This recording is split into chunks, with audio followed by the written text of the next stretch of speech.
Beneath the limestone walls of St. Catherine's Convent in Savannah, Georgia, stands a sealed chapel that hasn't been opened since 1749. Local historians know why. Inside those walls, investigators discovered 23 pages of correspondence that the Catholic Church attempted to destroy. Letters describing something impossible, something that would shatter every religious principle of colonial America. Sister Marie-Thérèse Leclerc, 51 years old, head of the convent's disciplinary committee, known for her rigid enforcement of chastity vows, became pregnant. But this wasn't just any pregnancy. The child's father was a 17-year-old enslaved man named Thomas, owned by the convent itself. And Sister Marie-Thérèse didn't hide in shame. She stood before the entire congregation and proclaimed her condition a miracle from God. What happened in those chapel walls didn't just challenge religious doctrine. It exposed a network of secrets that reached from Savannah's wealthiest plantation owners to the Archbishop's personal residence. Tonight, after 275 years of silence, we reveal what really happened behind those convent doors. Before we continue with the story of Sister Marie-Thérèse and the scandal that consumed St. Catherine's, if dark historical mysteries fascinate you, make sure to subscribe to Liturgy of Fear and hit that notification bell, because stories this shocking don't appear in any history book. And I'm curious, where are you watching from? Drop your state or city in the comments. I love knowing where our community of mystery lovers is listening from. Now let's step back to 1748 Savannah, to a time when religious institutions held absolute power, and discover how one woman's claim would unravel everything. Savannah in 1748 existed as a peculiar contradiction. Founded only 15 years earlier as a utopian experiment prohibiting slavery and alcohol, the city had already abandoned its founding principles. Rice plantations now stretched along the riverbanks, worked by hundreds of enslaved people whose labor transformed Georgia into one of the most profitable colonies. The city's religious institutions, Baptist, Presbyterian, Anglican, and Catholic, competed for influence among the growing population of 3,000 souls. St. Catherine's Convent occupied 3 acres near the eastern edge of town, its whitewashed buildings visible from the main road. Established in 1742 by French Catholic missionaries, the convent served multiple purposes: spiritual retreat for wealthy women, educational facility for daughters of plantation owners, and administrative center for the church's growing holdings in Georgia. By 1748, the convent housed 18 nuns, 12 novices, 47 students, and maintained ownership of 9 enslaved people who managed the gardens, kitchens, and physical maintenance. Sister Marie-Thérèse Leclerc had arrived from Quebec 7 years earlier, her reputation preceding her. At 44, she'd already served 26 years in religious life. Known throughout New France for her uncompromising enforcement of monastic discipline. Her letters of recommendation described a woman of absolute devotion, unmoved by earthly temptation, whose very presence reminds others of their sacred vows. Mother Superior Josephine Beaumont had requested her specifically to reform St. Catherine's, which had earned whispers about its relaxed standards. The transformation was immediate. Sister Marie-Thérèse implemented French monastic rules with military precision. She established inspection schedules, instituted mandatory confession 3 times weekly, and created a discipline committee that investigated any hint of improper conduct. The younger nuns learned to fear her footsteps in the corridors, the way her gray eyes seemed to see through walls. She never raised her voice, didn't need to. Her silence carried more weight than any sermon. Among the convent's enslaved workers, 17-year-old Thomas held a unique position. Purchased 3 years earlier from a Charleston auction, he possessed an unusual education. His previous owner, a merchant who'd fallen into debt, had taught him to read and write. A dangerous skill for an enslaved person, illegal in many colonies. The convent used his literacy to manage correspondence, inventory records, and educational materials. Thomas worked primarily in the library, copying texts, organizing documents, and preparing materials for the school. He moved through the convent like a ghost, present but invisible, performing his duties with quiet efficiency. The nuns had grown accustomed to his presence in spaces usually forbidden to men: the chapel during early morning cleaning, the library during afternoon study hours, the hallways when delivering messages. His youth and education made him seem less threatening than the older field workers who never entered the main buildings. Sister Marie-Thérèse had noticed him, of course. She noticed everything, but Thomas represented no concern, just another tool the convent employed for its operations. Or so everyone believed. The summer of 1748 brought oppressive heat to coastal Georgia. The convent's thick walls provided some relief, but the humidity made sleep difficult. Night prayers extended later as nuns sought the relative coolness of evening hours. It was during these late services that other sisters began noticing something unusual. Sister Marie-Thérèse's prayer schedule had changed. For 7 years, her routine had been absolutely predictable. Morning prayers at 4:30, private meditation at 6, Mass at 7, evening prayers at 8, personal devotions at 9. But now she appeared at odd hours, 10 at night, 11, sometimes past midnight. When questioned, she explained she was seeking deeper communion with God, that the Holy Spirit had called her to more intensive prayer. Nobody thought to question further. After all, this was Sister Marie-Thérèse, the woman who embodied religious devotion. The first crack in this facade appeared on the morning of October 3rd, 1748. Sister Agnes Fontaine, a young nun responsible for the convent's linens, entered the laundry room at dawn and discovered something that made her drop her basket. Among the soiled garments lay Sister Marie-Thérèse's nightdress, marked with bloodstains in a pattern Sister Agnes immediately recognized. Women in religious communities tracked each other's cycles. They lived too closely not to notice such things. But Sister Marie-Thérèse hadn't menstruated in 4 years. Everyone knew this. At 51, she'd entered that stage of life where such things ceased. Sister Agnes stood frozen, the nightdress in her trembling hands. She re-washed it 3 times, hung it to dry in the private drying room, and said nothing. But the knowledge burned inside her like hot iron. 3 weeks later, during morning chapel services, Sister Marie-Thérèse fainted. She'd never shown weakness before.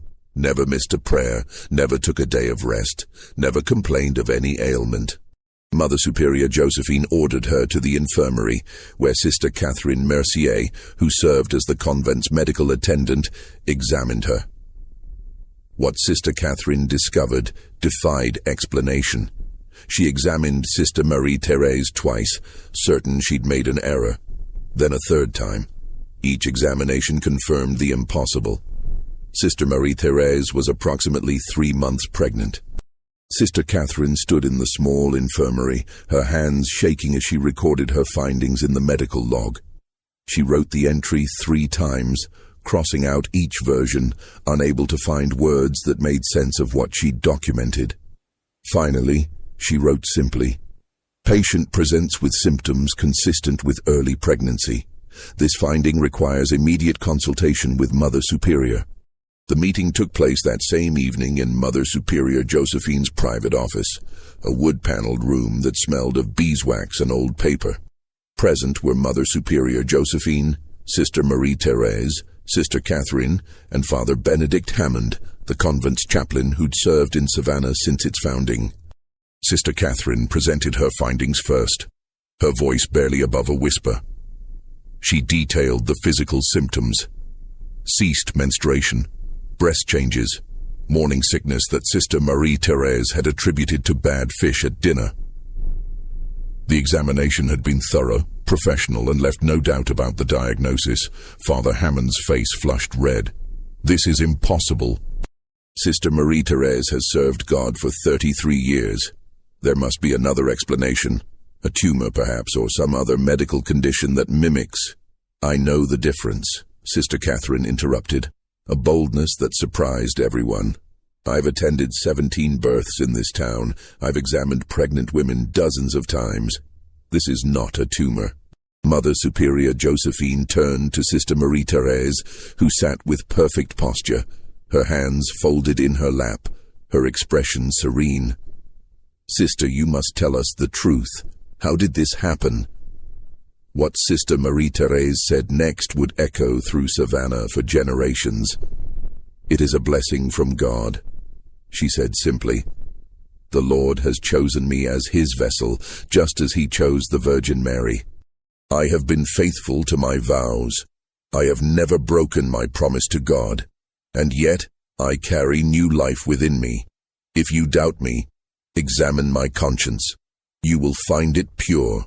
The silence that followed felt suffocating. Father Hammond gripped the edge of the desk so hard his knuckles turned white. Sister Catherine made a small sound, quickly stifled. Mother Superior Josephine stared at Sister Marie-Thérèse as if seeing her for the first time. Sister, Father Hammond said carefully, are you suggesting this is a virgin birth? That you've been impregnated by divine intervention? I'm suggesting nothing. I'm stating what I know to be true. I have remained faithful to my vows, and I am with child. Draw whatever conclusions you wish. The meeting ended without resolution. Father Hammond left to send an urgent message to the Archbishop in Charleston. Mother Superior Josephine confined Sister Marie-Thérèse to her cell, not as punishment, but for protection, from scandal, from questions, from the chaos this revelation would unleash. But secrets in closed communities have a way of spreading like water through limestone. By the following morning, every nun in the convent knew about Sister Marie-Thérèse's condition. By afternoon, the students' whispers had reached their parents. By evening, the story had infected Savannah like cholera. The enslaved people who worked at the convent heard the news through the cooking staff. They gathered in the quarters after dark, speaking in hushed tones about the scandal unfolding in the main house. Thomas, who'd been working on transcribing a new Bible for the library, said nothing. He sat in the corner of the small cabin he shared with 3 others, his hands folded, his face revealing nothing. But those who knew him well noticed something. Thomas had stopped eating. For 3 days, he'd taken no food, drunk only water. His hands trembled when he worked. And late at night, when he thought others slept, they heard him weeping. The Archbishop's response arrived within a week, remarkable speed given the distance from Charleston. His letter, sealed with red wax and marked "confidential," contained instructions that left no room for interpretation. Sister Marie-Thérèse was to be examined by a panel of 3 physicians, questioned by church officials under oath, and if found to have violated her vows, immediately defrocked and expelled from the convent. The scandal must be contained before it spread beyond Savannah's boundaries. Dr. Robert Drayton arrived first, a Charleston physician with 20 years of experience, known for his discretion in sensitive matters. Dr. James Pritchard came next, Savannah's most respected medical practitioner, a man who delivered half the town's children. The third physician, Dr. Samuel Whitefield, specialized in women's health and had studied in London before settling in Georgia. They examined Sister Marie-Thérèse on October 28th in the convent's medical room. All 3 reached the same conclusion.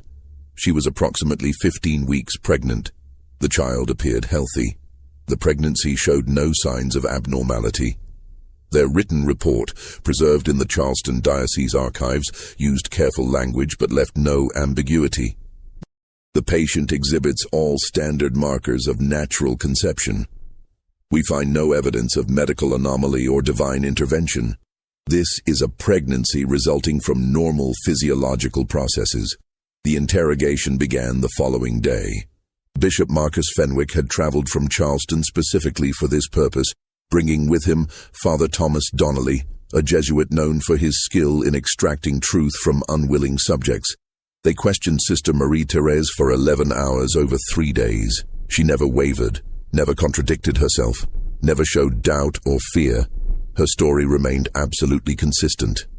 She had maintained her vows, never been alone with any man, never engaged in any act that could result in pregnancy. She attributed her condition to God's will and accepted it as a test of faith. On the 4th day, the interrogators changed tactics. Father Donnelly produced the convent's schedule logs, meticulous records Sister Marie-Thérèse herself had implemented. documenting every nun's location throughout each day. He began asking specific questions. Why had she changed her prayer schedule in July?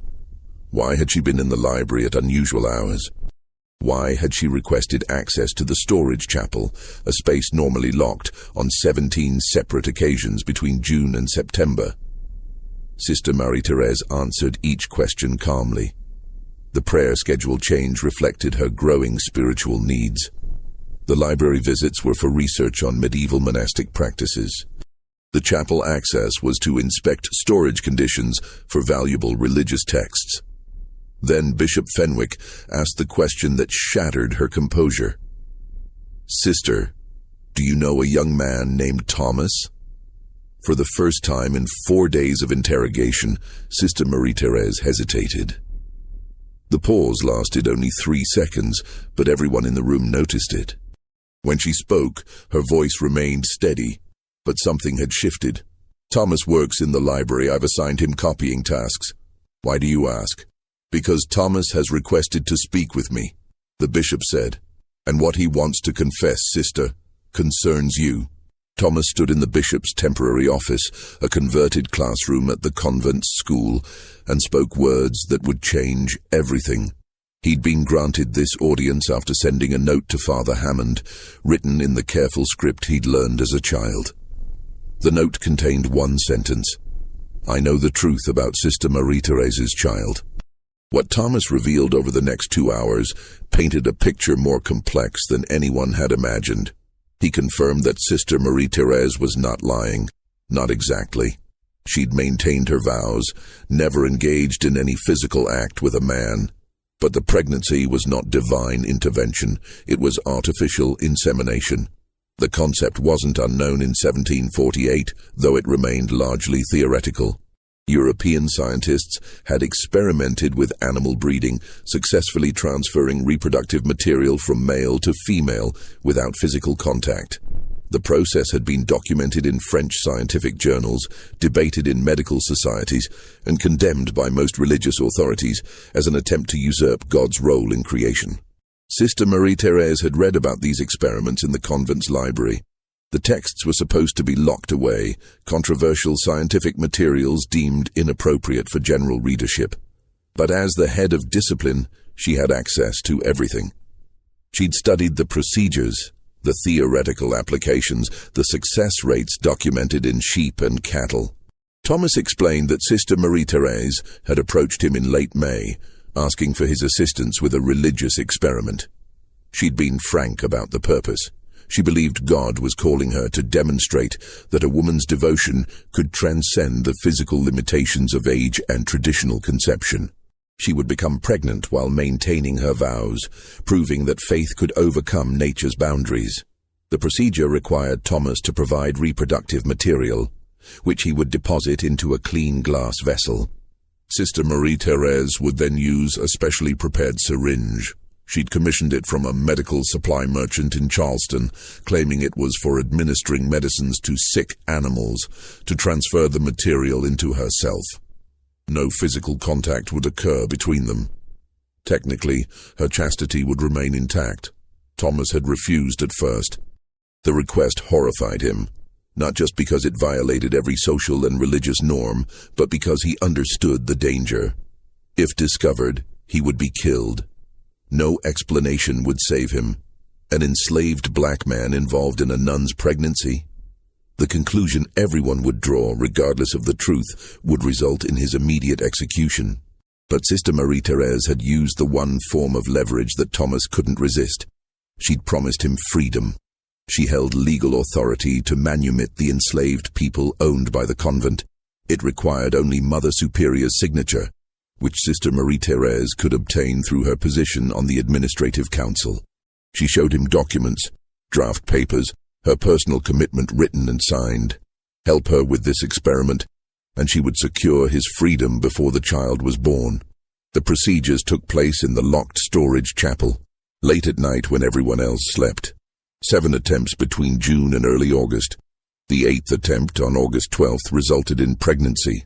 Thomas provided the biological component in an adjacent chamber, never seeing or touching Sister Marie-Thérèse during the process. She handled the technical aspects herself, following procedures she'd memorized from medical texts. When Thomas finished explaining, Bishop Fenwick sat in stunned silence. Father Donnelly had stopped taking notes, his pen frozen above the page. This wasn't adultery in any conventional sense. This wasn't a broken vow of chastity, at least not in the physical interpretation. This was something far stranger, a calculated attempt to game theological loopholes to achieve pregnancy while claiming technical virginity. "Why are you telling us this?" Father Donnelly finally asked. "Sister Marie-Thérèse offered you freedom. This confession guarantees your death." Thomas's response revealed a pain deeper than fear. "Because she lied to me. The freedom papers she showed me were forgeries. I saw the real documents 3 days ago when I was organizing files in Mother Superior's office. Sister Marie-Thérèse has no authority to grant manumission. She never did. She used me, put me in mortal danger, and has no intention of honoring her promise. I won't die for her pride." The bishop ordered Thomas held in secured quarters. Not arrested, but protected. Too many people already wanted him dead. Rumors had spread through Savannah about an enslaved man and Sister Marie-Thérèse. Plantation owners talked openly about taking justice into their own hands. The city's constables had to station guards around the convent to prevent mob violence. The church faced an impossible situation. Sister Marie-Thérèse had technically not broken her vows, at least not through physical contact with Thomas, but she'd orchestrated something far more disturbing, a premeditated subversion of both divine and natural law, using scientific procedures to achieve pregnancy while maintaining a legal claim to virginity. And she'd manipulated an enslaved young man, putting his life at risk for an experiment that served only her own theological vanity. What happened next would force the Catholic Church to confront questions it had never faced before. But before we continue, I want to hear from you. Do you think Sister Marie-Thérèse actually believed she was doing God's will, or was this simply a calculated attempt to achieve something impossible? Drop your theory in the comments. I read every single one. And if this story is as shocking to you as it was to me, hit that like button and share this video with someone who loves dark historical mysteries. Now, let's discover what happened when the church tried to contain this scandal. The church convened an ecclesiastical tribunal on November 15, 1748, the first such proceeding in Georgia's history. 5 senior clergy traveled from Charleston, 2 from Virginia. They met in the convent's main chapel, which had been cleared of all students and sealed to outside observers. The proceedings, they determined, must remain absolutely confidential. Sister Marie-Thérèse appeared before them dressed in full habit, her pregnancy now undeniable, nearly 6 months along, her condition visible despite the loose clothing. She stood before the tribunal with the same serene expression she'd maintained throughout the investigation, her hands resting gently on her swollen abdomen. The lead interrogator, Cardinal Sebastian Hartley, began with a simple question. "Sister, do you understand why you stand before this tribunal?" "I understand you doubt God's power to work miracles." The cardinal's jaw tightened. "Sister, we've heard Thomas's testimony.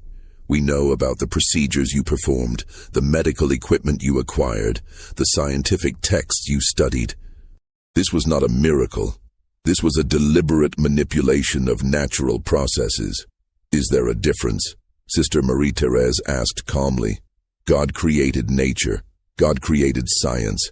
If I used tools he provided to achieve his will, how is that different from any other miracle? Did Jesus not use mud to heal the blind man? Did Moses not use a staff to part the Red Sea? All miracles employ earthly elements to manifest divine purpose." The theological argument was sophisticated, more sophisticated than the tribunal had expected. Sister Marie-Thérèse had clearly prepared her defense carefully, anticipating every challenge to her claim. Father Donnelly presented the evidence systematically. The medical journals in her possession, the syringe she'd commissioned, Thomas's detailed testimony about the procedures, the locked chapel where everything occurred. He argued that Sister Marie-Thérèse had committed fraud, not adultery, but something potentially more dangerous. She'd attempted to manufacture a miracle to deceive the faithful into believing God had intervened when in fact she'd merely applied scientific knowledge. Sister Marie-Thérèse countered each point with disturbing logic. Yes, she'd studied scientific texts. Wasn't knowledge of God's creation a form of worship? Yes, she'd used medical equipment. Weren't doctors tools of God's healing? Yes, she'd involved Thomas. Hadn't God often used the humble and powerless to achieve his greatest works? She never claimed to have created the pregnancy herself. She claimed only to have made herself available to God's will, and God had blessed her efforts. You coerced an enslaved man into participating in your experiment, Cardinal Hartley said, his voice rising for the first time. You promised him freedom you couldn't deliver. You put his life at risk for your own purposes. Where is God's will in that deception? For the first time, Sister Marie-Thérèse's composure cracked. Thomas misunderstood. I told him I would do everything in my power to secure his freedom. I never claimed to have the authority myself. I intended to petition Mother Superior and the Archbishop after the birth to argue that his assistance in a miracle deserved reward. His freedom was always my goal. But you showed him forged documents, Father Donnelly interjected. You deliberately misled him about your authority. Sister Marie-Thérèse's silence stretched for nearly a minute. When she finally spoke, her voice carried a new edge. I showed him documents that expressed my intent. Whether those documents carried legal authority was irrelevant to the larger purpose. Thomas was never in danger. I would have protected him. Protected him? Cardinal Hartley stood, his chair scraping loudly against the stone floor. Sister, there are plantation owners in Savannah calling for his execution right now. There are mobs forming outside this very building. Your protection means nothing against that reality. The tribunal recessed for 3 hours to deliberate. During that time, news reached them that justified their worst fears. A group of 23 men, led by plantation owner Harrison Devereux, had attempted to force their way into the convent's quarters where Thomas was being held. Only the intervention of city constables and armed guards prevented violence. Devereux had declared publicly that no blasphemous experiment would corrupt Georgia's moral foundation, and that the slave Thomas represented a cancer that must be cut out before it spreads. The tribunal reconvened with new urgency. Cardinal Hartley delivered their decision. Sister Marie-Thérèse would be immediately defrocked and expelled from religious life. She would be confined to a private residence in Charleston until the child's birth. After birth, the infant would be placed with a Catholic family, and Sister Marie-Thérèse, she would no longer carry that title, would be permanently exiled from Georgia. She would never be permitted to claim religious authority again, never be allowed contact with the child, and never be permitted to speak publicly about these events. Thomas would be sold, not as punishment, but as protection. A Catholic merchant in Boston had agreed to purchase him and transport him immediately to Massachusetts, where anti-Catholic sentiment ran so high that nobody would think to connect him to a scandal in Savannah. The church would pay for his transport and ensure his safety, but he would remain enslaved. The promise of freedom, genuine or fabricated, died with the tribunal's ruling. Sister Marie-Thérèse received this judgment without visible emotion. She asked only one question: what will you tell people about the child? Cardinal Hartley's response carried the weight of institutional power protecting itself. We will tell them the truth. A woman who once served the church fell prey to pride and deception. There was no miracle. There was only human vanity attempting to manufacture divine favor. The child is evidence of sin, not blessing.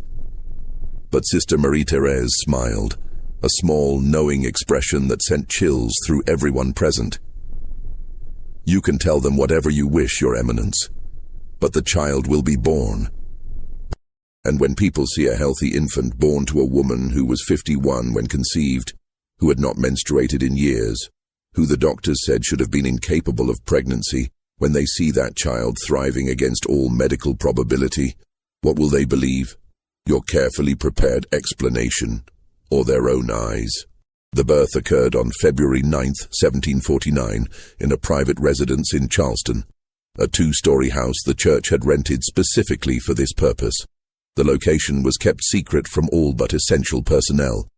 3 midwives attended, sworn to confidentiality. Dr. Drayton supervised, documenting everything for church records. The house itself had been chosen carefully, a modest structure on the eastern edge of Charleston, far enough from the city center to avoid casual observation, but close enough to summon additional medical help if needed. The church had paid the owner, a widow named Mrs. Eleanor Cunningham, 3 months' rent in advance for absolute discretion. Mrs. Cunningham asked no questions, accepted the gold coins, and spent those months visiting relatives in Virginia. Sister Marie-Thérèse had been transported to the residence in early January, when her pregnancy became too visible to hide. 2 nuns accompanied her, Sister Agnes Fontaine, who'd discovered the blood-stained nightdress months earlier, and Sister Catherine Mercier, whose medical training made her essential. The 3 women lived in near-total isolation, venturing outside only for brief walks in the enclosed garden after dark. Dr. Drayton visited weekly throughout January, monitoring the pregnancy's progression with increasing amazement. Every examination confirmed what should have been impossible: a healthy, developing fetus in a 51-year-old woman whose reproductive system should have been completely dormant. He measured the growth, listened to the heartbeat through his wooden stethoscope, palpated the position. Everything proceeded normally, better than normally in fact. He'd attended younger women whose pregnancies showed more concerning signs. "I don't understand it," he confided to his private journal on January 28th. "By every medical principle I've learned, this pregnancy should not exist. Her age, her history, the documented cessation of menses 4 years prior, all indicate absolute infertility. Yet the child thrives. The mother shows no signs of the complications I expected, no excessive swelling, no dangerous blood pressure fluctuations, no threatening positions. It's as if her body, despite its age, has somehow remembered how to nurture life. I find myself questioning whether medical science truly understands female reproduction as completely as we claim." The labor began at 1:15 on the afternoon of February 9th. Sister Marie-Thérèse was reading. She'd been allowed access to devotional texts, but nothing else. When the first contraction struck, Sister Catherine immediately sent word to Dr. Drayton, who arrived within the hour with his medical bag and 3 experienced midwives, Hannah Morse, Rebecca Talbot, and Sarah Wickham. All 3 had delivered hundreds of babies in Charleston. All 3 had been paid exceptional fees for their silence. The early stages progressed slowly. Sister Marie-Thérèse paced the bedroom, leaning against furniture during contractions, breathing through the pain with the same controlled discipline she'd applied to everything else in her life. She refused the laudanum Dr. Drayton offered. She wanted full awareness, complete experience of this birth. If this was to be her only opportunity for motherhood, she would not surrender consciousness to pain management. By 6 in the evening, the contractions intensified. Sister Marie-Thérèse could no longer walk, instead gripping the bedposts while Sister Catherine and Sister Agnes supported her. The midwives prepared the birthing chair, a wooden seat with an opening that allowed gravity to assist delivery, but Sister Marie-Thérèse refused it. She insisted on delivering in bed, lying semi-reclined against pillows, maintaining eye contact with everyone in the room. "I want to see everything," she said between contractions. "I want to watch this child enter the world. I've been denied so much. Don't deny me this." Dr. Drayton had serious concerns about her age and the physical demands of delivery. First-time mothers, especially older ones, faced significant risks: hemorrhaging, uterine rupture, obstructed labor, fetal distress. He'd prepared for emergency interventions, forceps if necessary, though he hated using them. He'd seen too many injuries from improper application. In extreme cases, he'd even considered the possibility of caesarean section, though that procedure in 1749 was essentially a death sentence for the mother. At 9:30, Sister Marie-Thérèse's water broke, a flood that soaked through the protective linens and mattress padding. The midwives changed the bedding efficiently, working around her body as contractions came faster. Dr. Drayton examined her and found the cervix fully dilated. Time to push. What followed tested everyone's endurance. Sister Marie-Thérèse pushed for over 4 hours, her face flushed with exertion, sweat streaming down her temples, her hands gripping Sister Catherine so hard that both women's knuckles turned white. Dr. Drayton monitored the baby's position, feeling the crown through the birth canal, coaching Sister Marie-Thérèse through each push. The midwives took turns supporting her legs, wiping her face with cool cloths, offering sips of water. At one point, near midnight, Dr. Drayton feared the labor had stalled, dangerous for both mother and child. The baby's head had crowned but seemed stuck, unable to complete the descent. He considered using forceps but hesitated. Sister Marie-Thérèse, seeing his expression, understood immediately. "No instruments," she gasped. "Let me try. One more time." She summoned strength from somewhere deep inside, the same iron will that had sustained her through 33 years of religious discipline, through the scandal and interrogations, through months of isolation. She pushed with everything she had, and at 3:17 in the morning on February 10th, the baby emerged in a rush of blood and fluid. The infant's cry filled the room instantly, a strong, healthy sound that made everyone exhale in relief. Dr. Drayton caught the baby, quickly assessed the airway, confirmed breathing, and handed the child to Hannah Morse for cleaning. The midwife worked efficiently, wiping away blood and vernix, checking fingers and toes, examining the umbilical cord. "A girl," Hannah announced. "Perfectly formed, good color, strong cry." Dr. Drayton delivered the placenta, examined it carefully for completeness, retained placental tissue could cause deadly infections, and found everything normal. He checked Sister Marie-Thérèse for tearing, found only minor damage that required a few stitches, and applied them while she lay exhausted against the pillows. Her bleeding was within normal range. Her pulse, though elevated, wasn't dangerously so. Against all probability, she'd survived childbirth without major complication. The infant weighed 6 pounds, 4 ounces, a healthy size. Her skin showed the typical redness of newborns, her eyes dark and unfocused, her tiny fists clenched tight. Rebecca Talbot wrapped her in clean linens and brought her to Sister Marie-Thérèse. The church had ordered immediate separation, but Dr. Drayton intervened. "Give her 12 minutes, he told Sister Agnes, who'd been instructed to remove the baby as soon as delivery was complete. Complete denial of contact risks puerperal fever and dangerous melancholy. I've seen women die from it. 12 minutes won't change anything except possibly saving her life." Sister Agnes looked uncertain but finally nodded. She placed the infant in Sister Marie-Thérèse's arms and stepped back. Sister Marie-Thérèse looked down at her daughter with an expression Dr. Drayton would never forget. Not the ecstatic joy he sometimes saw in new mothers, but something more complex, triumph mixed with grief, wonder mixed with desperation. She touched the baby's face with trembling fingers, traced the tiny nose, the perfect ears, the downy hair. "They will tell you I deceived people," she whispered, her voice hoarse from hours of labor.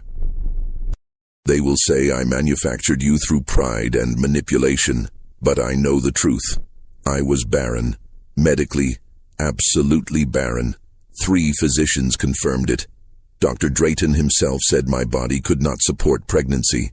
Yet you exist, you breathe, you are perfect." The baby made small sounds, rooting instinctively toward Sister Marie-Thérèse's chest. Dr. Drayton had forbidden nursing. The church wanted no bond formed that would make separation more difficult. but he allowed this moment of contact. Sister Marie-Thérèse held her daughter close, breathing in the scent of new life, memorizing every detail. "Whether I used science or faith or both," she continued, "something beyond human understanding happened. They say it wasn't a miracle because I employed mechanical means. But who decides what miracles look like? If God gave humans the intelligence to understand his creation, is using that intelligence somehow less divine than passive waiting? You are my testimony. You are my answer to everyone who says faith and knowledge cannot coexist." At 3:29, 12 minutes after birth, Sister Agnes stepped forward. "It's time." Sister Marie-Thérèse kissed her daughter's forehead once, gently, and released her. Sister Agnes took the infant and left the room immediately before Sister Marie-Thérèse could change her mind. The door closed with a soft click that sounded in the sudden silence impossibly final. Sister Marie-Thérèse turned her face to the wall and didn't speak for 3 days. The adoptive family, Jonathan and Susanna Redmond of Virginia, arrived in Charleston on February 11th. They were a prosperous couple in their 30s, unable to have children after 10 years of marriage. The church had vetted them carefully. Devout Catholics, financially secure, socially respected, desperate for a child, and willing to maintain absolute secrecy about the infant's origins. Bishop Fenwick met them personally in a private room at Charleston's Catholic rectory. He handed them the baby, now dressed in expensive linens the church had provided, and explained the conditions. They would tell everyone, family, friends, their entire community, that the child was their natural daughter, born to Susanna after years of supposed infertility. They would never reveal the truth, never search for the biological mother, never discuss how they'd acquired the baby. They would raise her as a proper Catholic, educate her appropriately for her station, and provide her every advantage. In exchange, the church would support their story completely. Father Thomas Donnelly had already prepared falsified baptismal records showing the baby as born to the Redmonds. The church would provide witnesses if needed, nuns who would swear they'd attended Susanna during her pregnancy, priests who would confirm they'd blessed the expectant mother months earlier. Jonathan Redmond held the infant awkwardly. He'd never touched a baby before, while Susanna wept with joy. They asked only one question: "What's her name?" "She has no name," Bishop Fenwick said. "You will choose it and baptize her in your parish church. As far as the world is concerned, she came into existence on February 10th, 1749, in Virginia. Everything before that moment is erased." They named her Charlotte, baptized her on February 20th at their parish church in Richmond, and raised her as their own. She would never know different. Sister Marie-Thérèse remained in the Charleston residence for 2 months, physically recovering while church officials debated her fate. The recovery itself surprised Dr. Drayton.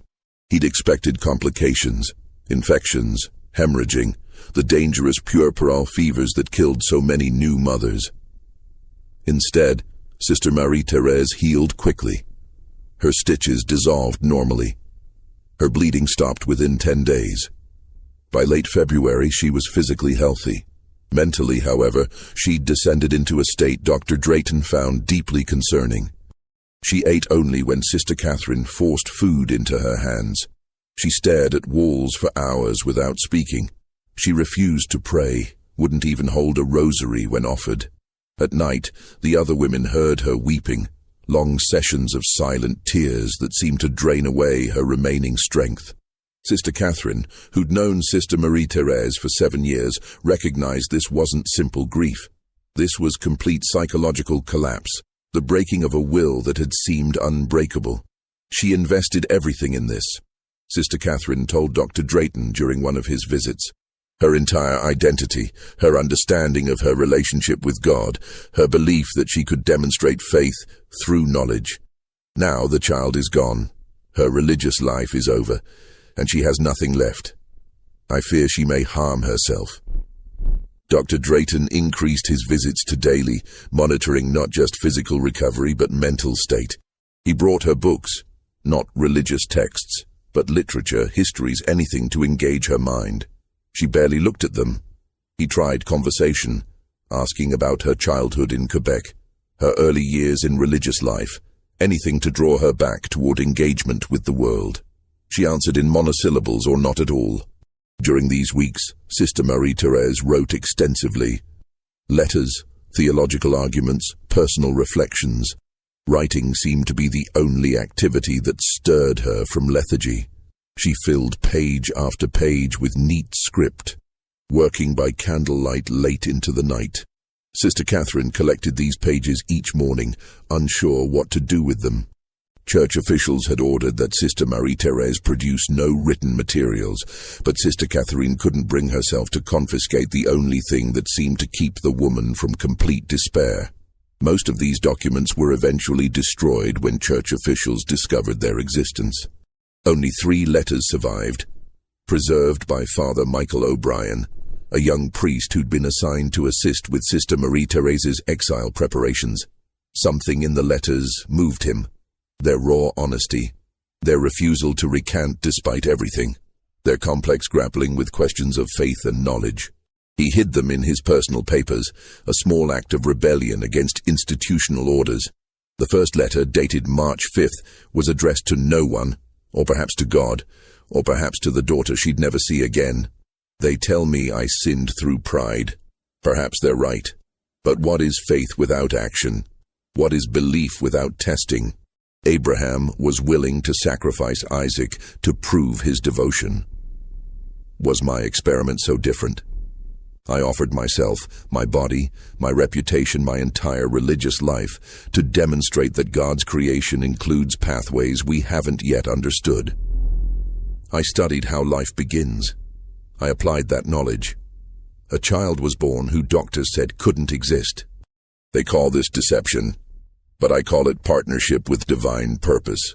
God created natural law. Using that law to achieve what seems impossible, isn't that faith made manifest? The second letter, dated March 15th, addressed her treatment of Thomas directly. I have sinned grievously against Thomas, and this sin weighs heavier than any other charge against me. I told myself his participation served a higher purpose, that the end justified the means, that I would ultimately secure his freedom and make everything right. But I lied to him.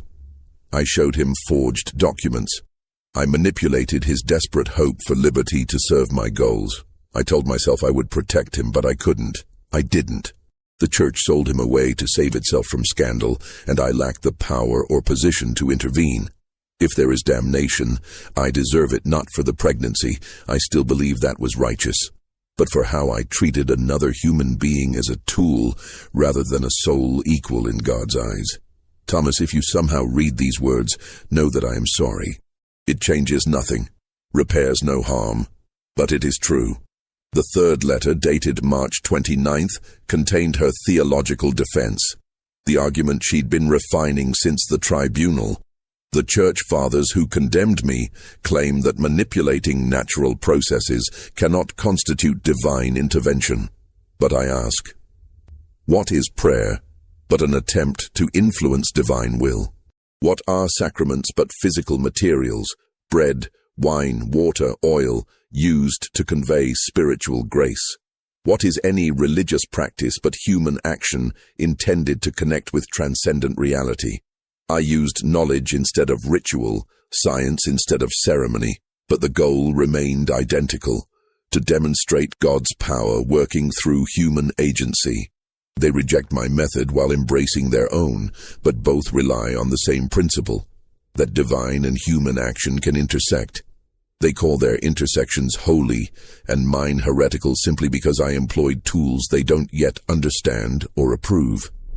In 100 years, perhaps 200, medical science will make pregnancy possible for women deemed barren. When that day comes, will they remember me as heretic or pioneer? Will they see that I was simply ahead of the methods, not wrong in the principle? These letters reveal a woman grappling with genuine theological questions, not simply rationalizing selfish actions. She understood the complexity of what she'd done, the scientific audacity, the religious implications, the moral failures. She refused to repent entirely because she genuinely believed the pregnancy itself was justified, even if her treatment of Thomas was not. This nuanced position infuriated church authorities, who wanted either complete repentance or complete defiance. Sister Marie-Thérèse offered neither, just complicated truth. The church's final decision came in April. Bishop Fenwick arrived personally to deliver the sentence. Sister Marie-Thérèse would be exiled to the Convent of the Sacred Heart in Quebec, a cloistered community that maintained perpetual silence, where nuns spent their lives in contemplative prayer, isolated from the world. She would take new vows there, different from her original commitments, vows of absolute silence, absolute obedience, absolute withdrawal from worldly engagement. She would never teach, never write, never speak about her experiences in Savannah.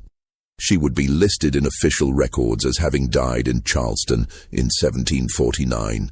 For all practical purposes, Marie-Thérèse Leclerc would cease to exist. "You are being granted mercy," Bishop Fenwick told her. "The alternative is complete excommunication, removal from the church entirely, leaving you with no community and no purpose. At least in Quebec, you remain within the faith, even if silenced." Sister Marie-Thérèse received this sentence without visible emotion. She'd expected worse. Public excommunication, perhaps even trial in secular court for fraud or deception. Exile to a silent monastery meant continued survival, if not the life she'd envisioned. "May I ask one question?" she said finally. Bishop Fenwick nodded. "The child, Charlotte they named her, will she be told anything of her origins when she's older?" "Absolutely nothing. She'll know only that Jonathan and Susanna Redmond are her parents. This conversation, this question, is the last time her true origin will be spoken aloud within the church. Do you understand?" Sister Marie-Thérèse understood. She nodded once and spoke no more. On April 23, 1749, accompanied by Father O'Brien and Sister Catherine, who'd volunteered to escort her to Quebec, Sister Marie-Thérèse departed Charleston aboard the merchant ship Harmony. The voyage to Boston took 6 days, the overland journey to Quebec another 3 weeks. Sister Catherine's letters to her family, preserved in the Savannah Diocese archives, describe Sister Marie-Thérèse during this journey as a woman already departed from this world, physically present but spiritually elsewhere. They reached the Convent of the Sacred Heart on May 27th. Sister Catherine stayed only 3 days before beginning her return journey to Georgia. She wrote one final letter to Mother Superior Josephine Beaumont, describing Sister Marie-Thérèse's arrival. She entered the chapel for Vespers and took her place among the silent sisters without hesitation. When the service ended and the others departed without speaking, she simply closed her eyes and began to pray. "I don't know if she'll find peace in this place, but I know she'll keep its silence. She has nothing left to say." The Convent of the Sacred Heart burned in 1763 during the 7 Years' War, when British forces occupied Quebec. No records survived indicating whether Sister Marie-Thérèse died in the fire, had died earlier from illness, or somehow survived and lived elsewhere. Official church records list her as deceased in 1749, making her actual fate unknowable. Thomas's journey proved far more perilous than anyone anticipated.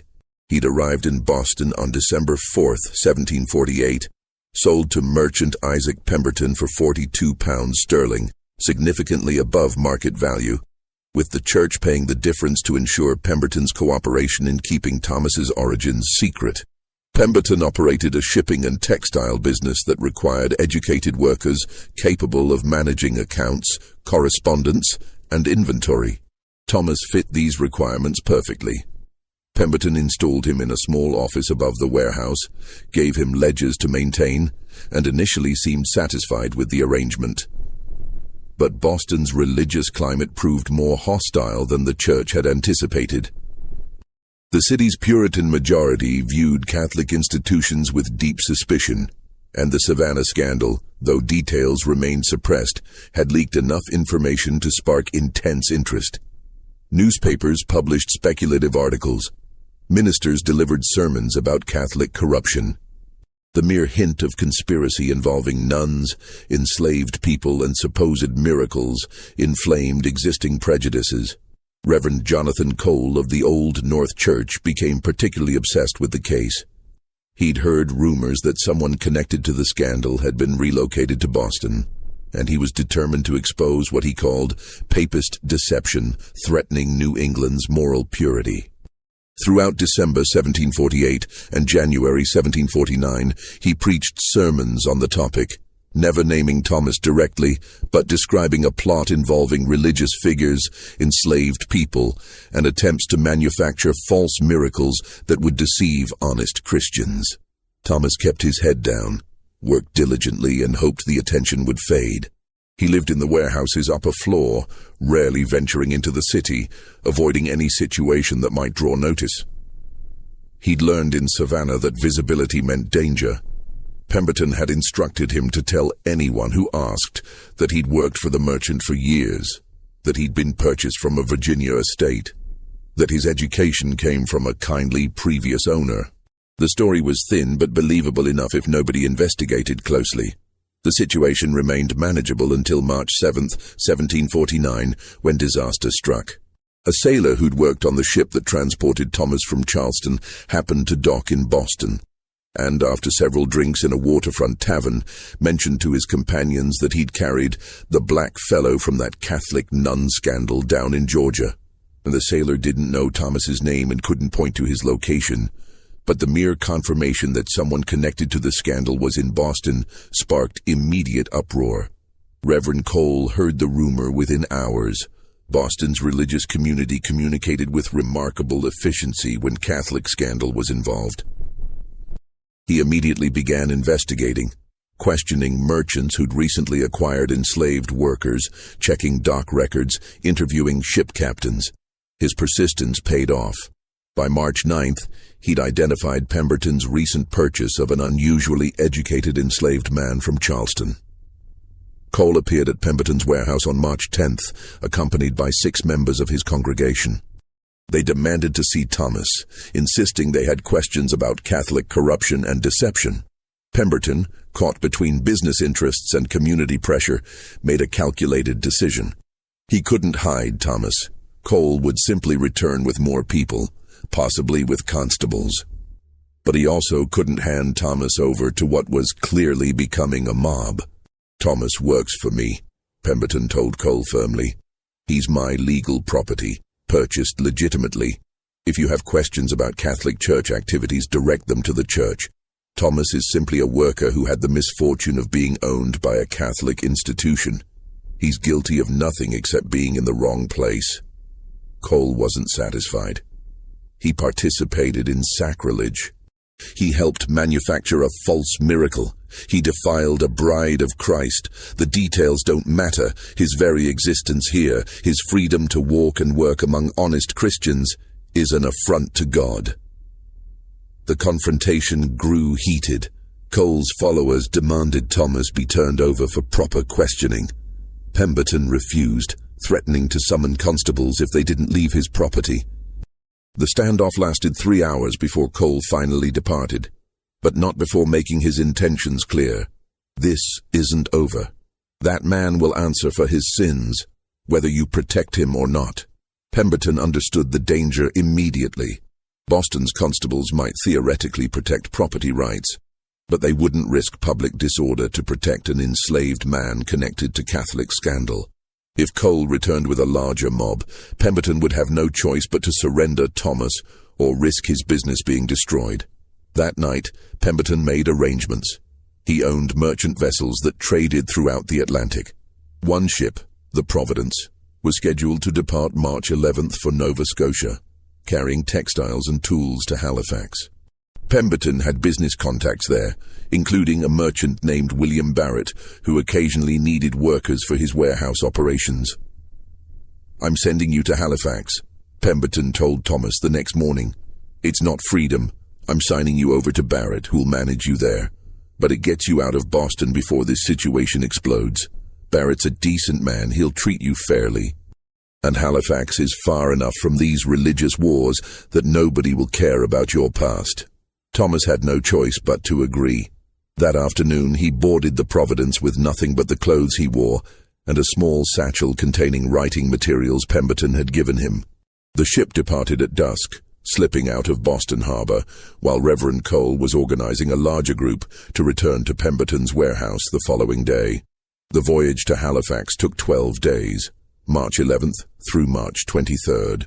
The ship's log, preserved in the Massachusetts Maritime Museum, lists Thomas as indentured crew, carpenter's assistant, a legal fiction that provided some protection from immediate recapture if the ship encountered authorities.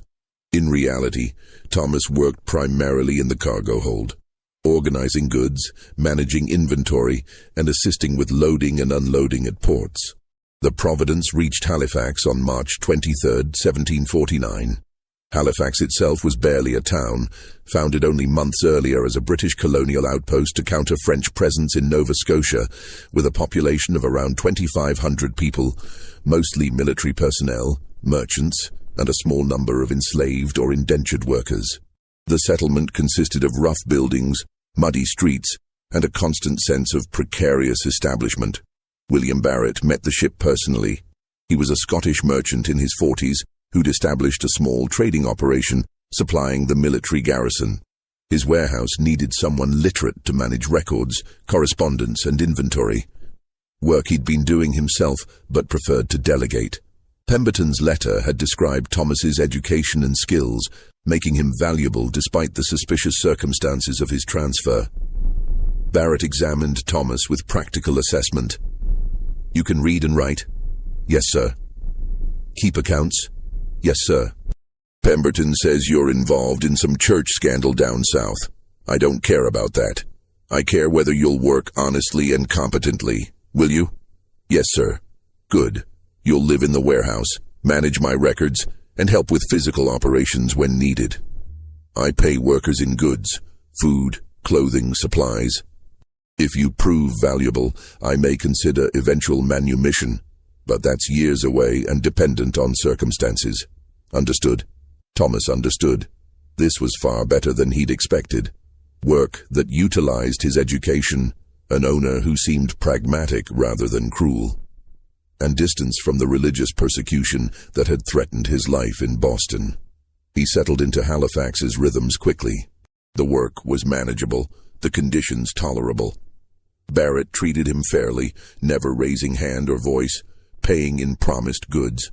Thomas managed warehouse records, corresponded with suppliers, organized inventory for military contracts. He was good at the work, efficient and accurate. But Halifax proved brutally difficult in other ways. The winter of 1749-1750 brought extraordinary cold, temperatures that froze the harbor solid, winds that cut through the warehouse's thin walls, snow that buried the settlement for weeks. Food supplies ran short. Scurvy broke out among the garrison. Several people froze to death in their homes. Thomas survived the winter, barely. Barrett provided adequate food and firewood, but the cold tested everyone's endurance. By spring 1750, Thomas had lost significant weight, suffered from persistent cough, and showed signs of the vitamin deficiencies plaguing Halifax's population. The historical record of Thomas ends here. Barrett's business records, fragmentary and incomplete, show Thomas working through September 1750. After that date, no documentation mentions him. Halifax's early records are notoriously incomplete. Fires destroyed many documents, administrative chaos characterized the settlement's first years, and record-keeping for enslaved and indentured people was often haphazard. Several theories exist about Thomas's fate. Some historians believe he gained actual freedom in Nova Scotia. British colonial authorities there took a more lenient view toward escaped enslaved people, particularly those with useful skills. Thomas might have negotiated manumission with Barrett, or simply disappeared into the colony's frontier regions where questions about legal status went unasked. Others think he likely died during the winter of 1750-1751, even harsher than the previous year, when Halifax experienced catastrophic cold and food shortages that killed dozens. Weakened by malnutrition and respiratory illness, Thomas might not have survived. A third possibility, supported by fragmentary evidence, suggests Thomas may have joined a group of free black settlers who established a small community near Preston, Nova Scotia, in the early 1750s. A land grant record from 1752 lists a Thomas among the settlers, but provides no surname or additional identifying information. The truth remains unknowable. Thomas vanished from history, one more powerless person destroyed by forces beyond his control, his voice preserved only in those few hours of testimony before the Charleston Tribunal. Charlotte, the infant at the scandal's center, lived a completely different life, untouched by knowledge of her origins. The Redmonds raised her as their natural daughter in Richmond, Virginia, providing education, comfort, and social position appropriate to their status. Charlotte grew into an intelligent, serious-minded young woman. She received education from a private tutor, unusual but not unheard of for daughters of prosperous families. She learned French, studied literature, became accomplished at piano and needlework.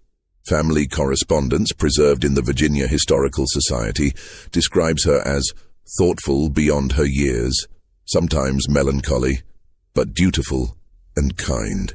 She married at 19 to Edward Fitzgerald, a merchant's son from Philadelphia.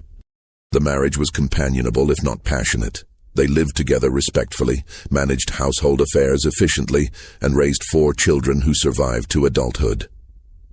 Charlotte's letters to her mother, written throughout her marriage, reveal a woman content with her life, but occasionally troubled by vague feelings of disconnection she couldn't explain. In one letter dated June 1771, Charlotte wrote, "Sometimes I feel as though I'm living someone else's life, Mother. Not unhappily. Edward is good to me, the children are healthy, we want for nothing. But sometimes I look in the mirror and wonder whose face I'm seeing. You'll think me foolish for such thoughts. Pay no attention." Susanna Redmond's response, also preserved, shows a mother's careful deflection. "All women feel such things occasionally, dearest. We wonder who we might have been, what other paths might have unfolded. These thoughts mean nothing. You are exactly who you should be. My beloved daughter, Edward's devoted wife, mother to my precious grandchildren.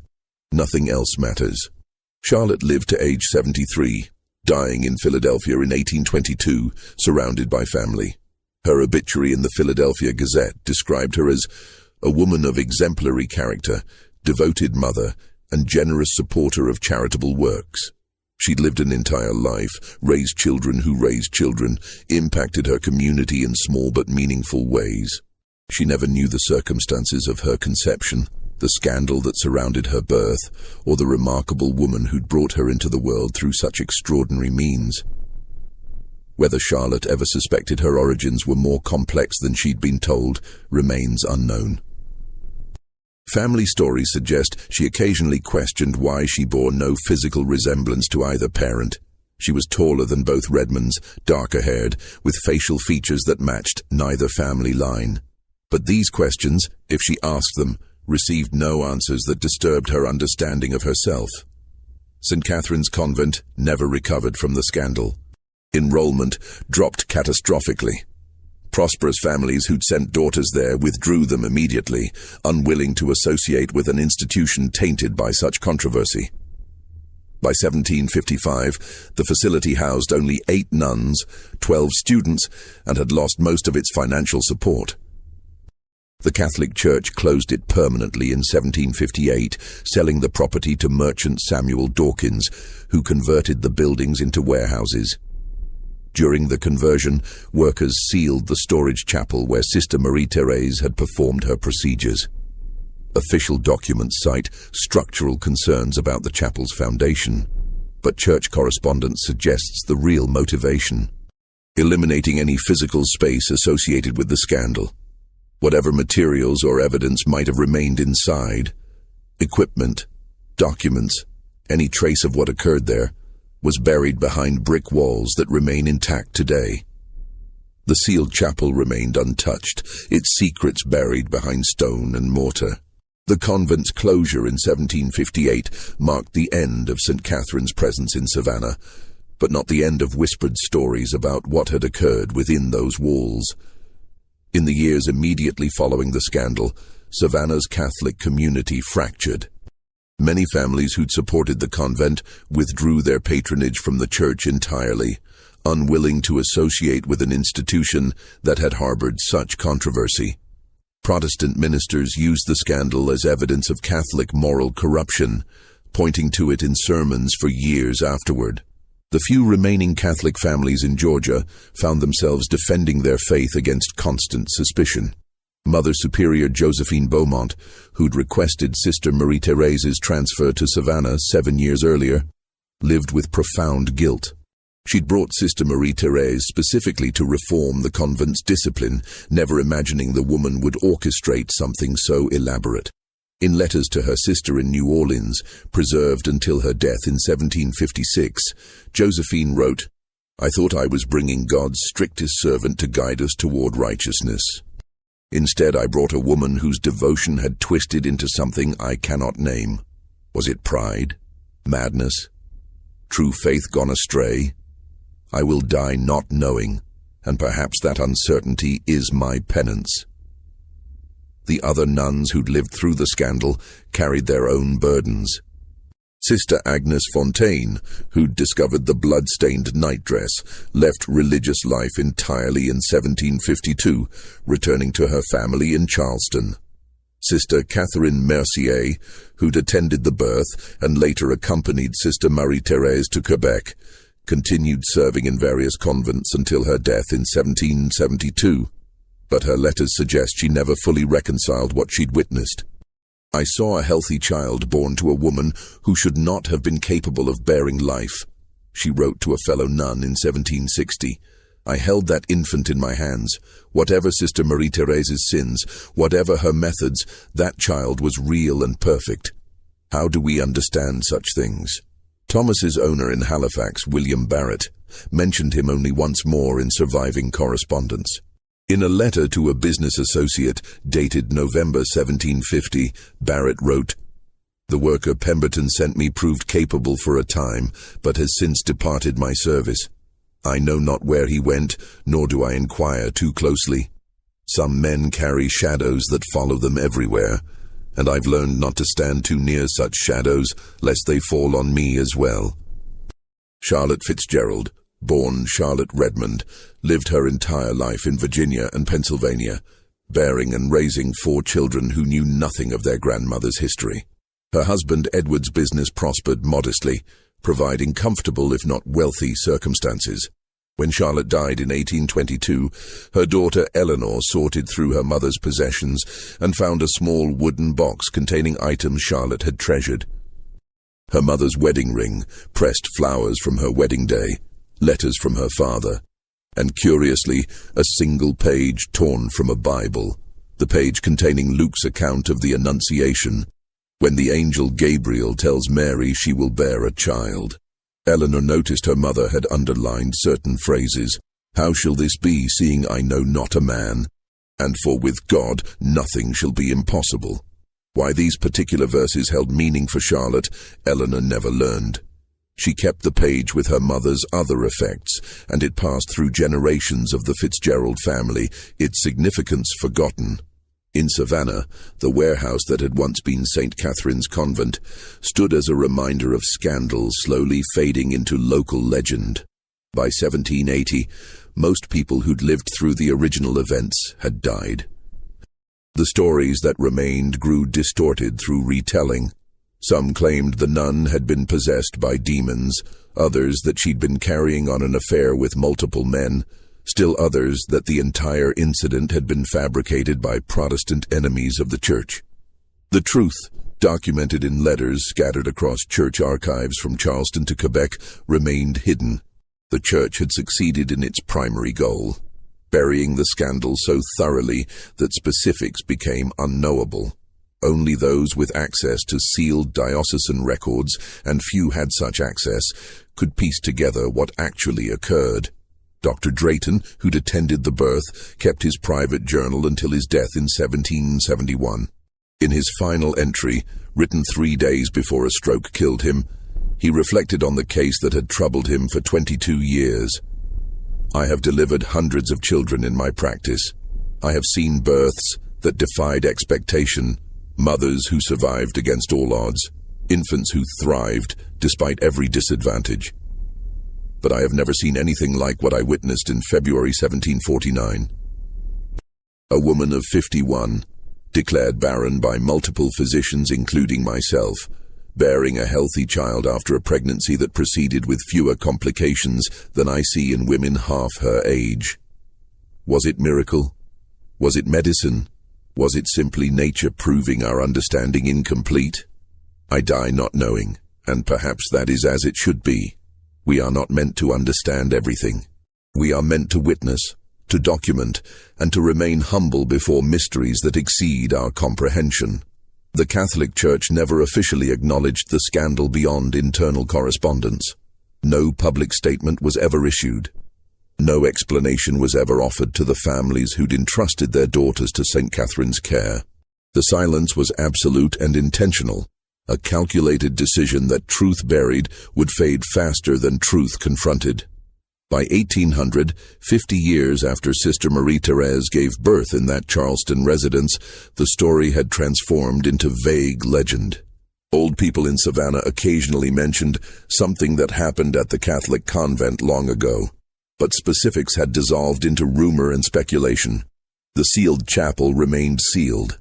The scattered documents remained scattered.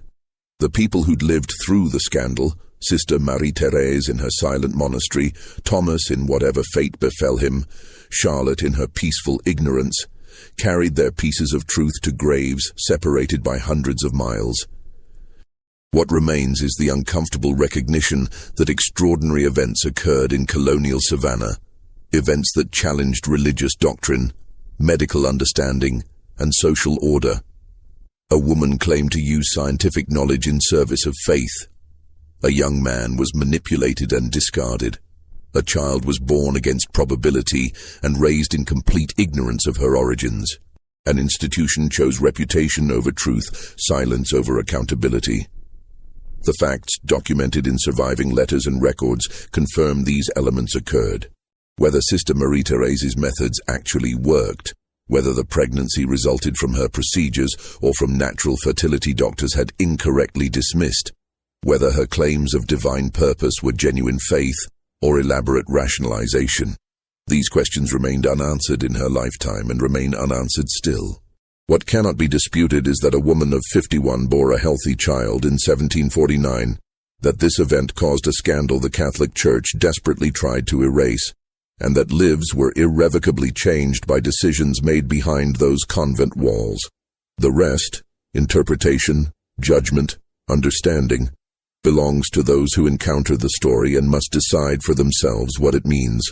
This scandal reminds us that history's most disturbing mysteries often involve real people whose lives were destroyed by forces beyond their control, and institutions that valued reputation over justice.